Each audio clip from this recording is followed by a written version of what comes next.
હવે અહીંયા આ ન્યૂ નામની લિંક છે, એ ન્યૂ નામની લિંકને ક્લિક કરીએ એટલે આ સર્ટિફિકેટની પ્રિન્ટ ખુલે છે. અને આ સર્ટિફિકેટની પ્રિન્ટનું આપણે કેવી રીતે ઉપયોગ કર્યો છે, તો કે એ લોકો પાસે એક પ્રી પ્રિન્ટેડ લેટર હેડ હોય, લેટર પેડ હોય, એના ઉપર અહીંયા એ લોકોનો લોગો આવે છે, ક્રિષ્ના ઇન્સ્ટ્રુમેન્ટ્સ લોગો ને એડ્રેસ વગેરે, અને લેફ્ટ સાઈડે થોડુંક કંઈક આવે છે. તો આપણે આટલી લેફ્ટ અને ટોપમાં જગ્યા છોડી છે, માપી અને પ્રોપર જગ્યા છોડી છે.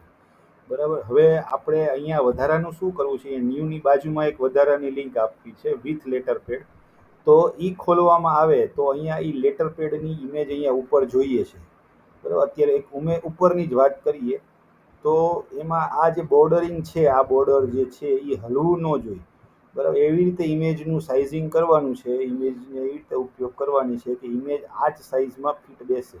એટલે આપણે માનો કે પ્રી પ્રિન્ટેડમાં કાઢીએ કે પ્રિન્ટેડમાં કાઢીએ, નોટ પ્રિન્ટેડમાં કાઢીએ, એ બે કેસમાં આ જે સાઇઝ જે છે એની રિયલ કન્ટેન્ટની એ પ્રોપર એ જ મેન્ટેન થવી જોઈએ. એવી રીતે અહીંયા ઇમેજ પ્લેસ કરી અને એ કરવાનું છે. અને એ ઇમેજ છે એ દરેક પેજમાં આવશે. જો આ પેજમાં ઉપર જગ્યા છોડવામાં આવી છે.